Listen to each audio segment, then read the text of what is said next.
Lo que vimos el día de ayer en la Cámara de Diputados, hoy en la madrugada en la Cámara de Diputados, fue un espectáculo deplorable.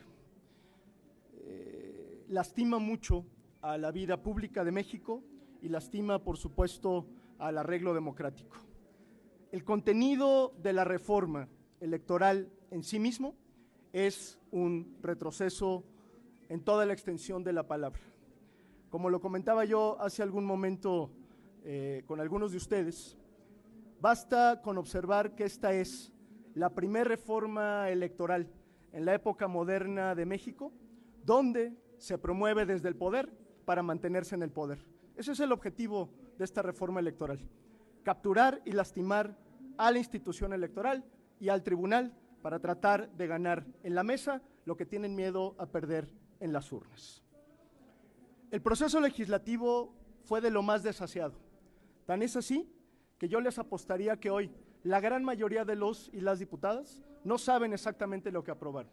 Lo decía bien el senador Miguel Ángel Osorio Chong, nos pueden mandar cualquier cosa, porque lo que hicieron fue un mugrero legislativo.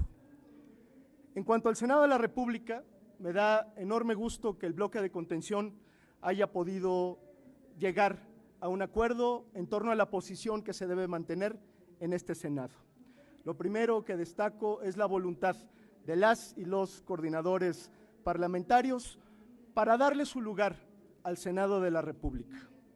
La Cámara de Diputados lleva más de 6 meses discutiendo una reforma electoral. La propia mayoría ha dicho hasta el cansancio que hicieron más de 300 foros, que escucharon a los especialistas, que escucharon a las y los académicos de este país, a todos los involucrados, y quieren que el Senado de la República discuta en 24 horas lo que ellos se tardaron 6 meses en configurar. Por favor, en un acto de dignidad elemental, el Senado de la República tiene que tener su propio espacio y sus propios tiempos. Y lo decimos con claridad desde Movimiento Ciudadano: los tiempos del Senado no son los tiempos del Señor. Por supuesto, no son los tiempos de la Cámara de Diputados, no son los tiempos del Poder Ejecutivo. Reclamamos a la mayoría, le exigimos a la mayoría que una discusión de esta envergadura, con esta trascendencia, se haga con muchísima seriedad. Estamos dispuestos, todas y todos, a dar un debate racional, entendiendo la trascendencia de una reforma de este tipo, pero no podemos hacerlo a la carrera. No es un tema que se pueda tocar a la ligera. Por eso suscribo desde Movimiento Ciudadano la posición que se ha esgrimido aquí: no al estrechamiento de términos, no al periodo extraordinario y sí a una discusión amplia, calendarizada, de cara a la opinión pública, con el tiempo necesario para hacerlo de manera exhaustiva y responsable.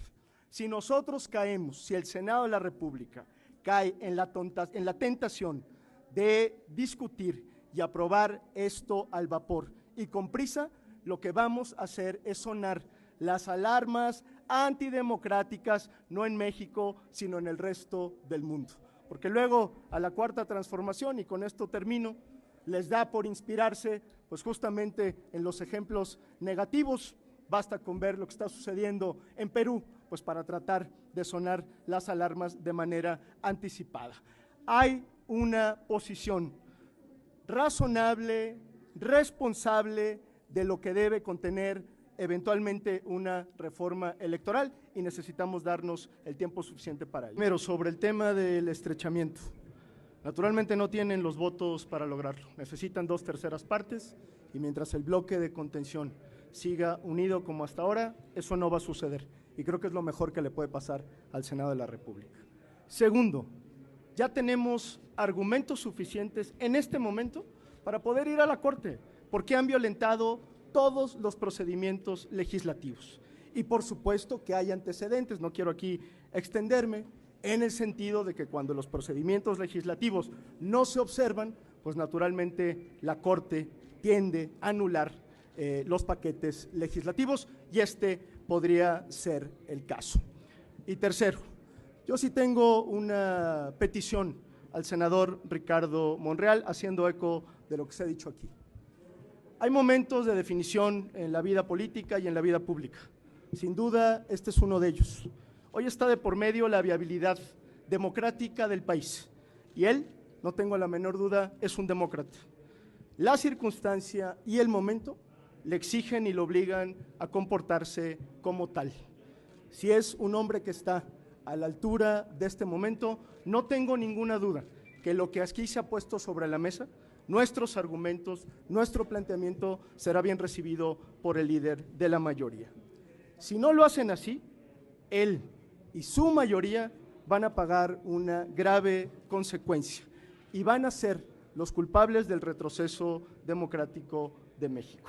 De ese tamaño es la responsabilidad, por lo mismo de ese tamaño es la solicitud y el planteamiento que hago a título personal, no le quiero endosar. Ahora o nunca, ahora o nunca para Monreal. Este es el momento, no sé si ahora, no sé si haya nunca, pero lo que sí digo es, este es un momento que no se puede soslayar, no es un momento menor, es más, lo diría así, no hemos tenido un momento similar en lo que va de este sexenio como el que tenemos en enfrente. Lo replanteo por el planteamiento que hace.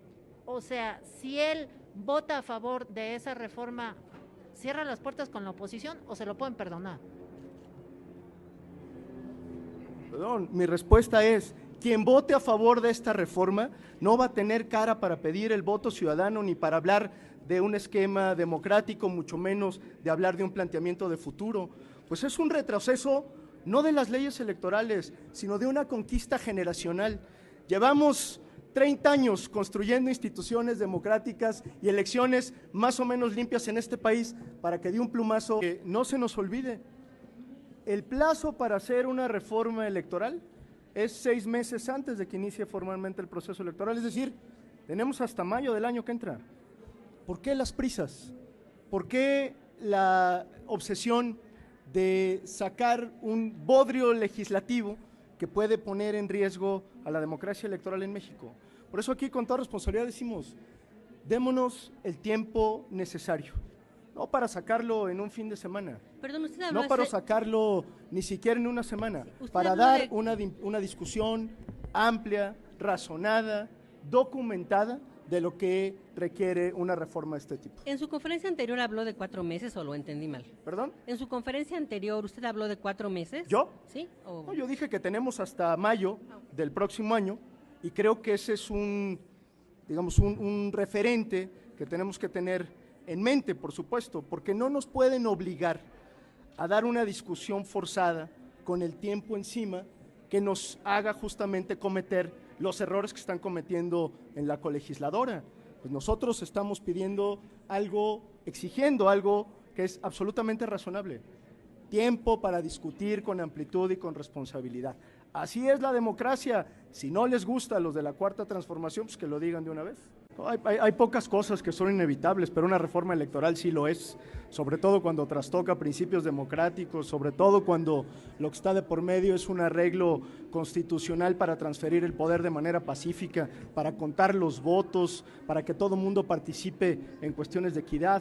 No, nosotros no vamos a doblar las manos, como ustedes lo podrán notar, el bloque de contención a quienes aquí representamos, a las distintas entidades federativas, a nuestros grupos parlamentarios, nos preocupa muchísimo lo que pueda ocurrir y lo menos que podemos hacer es poner toda la inteligencia, toda la vocación y hacer uso de todos los recursos legales y políticos que tengamos a la mano para tratar de frenar este atropello. Que nadie se resigne, está de por medio nada más el futuro de México, pues no es que aquí se acabó y nos vamos a dormir, al contrario, si ellos insisten en trastocar el orden democrático, pues entonces lo que van a hacer es justamente lo que ya explicaba Yulem, despertar a la sociedad que ha empezado a despertar, que ya se manifestó, que ya se pronunció, para que esto se convierta en un conflicto de proporciones mayúsculas.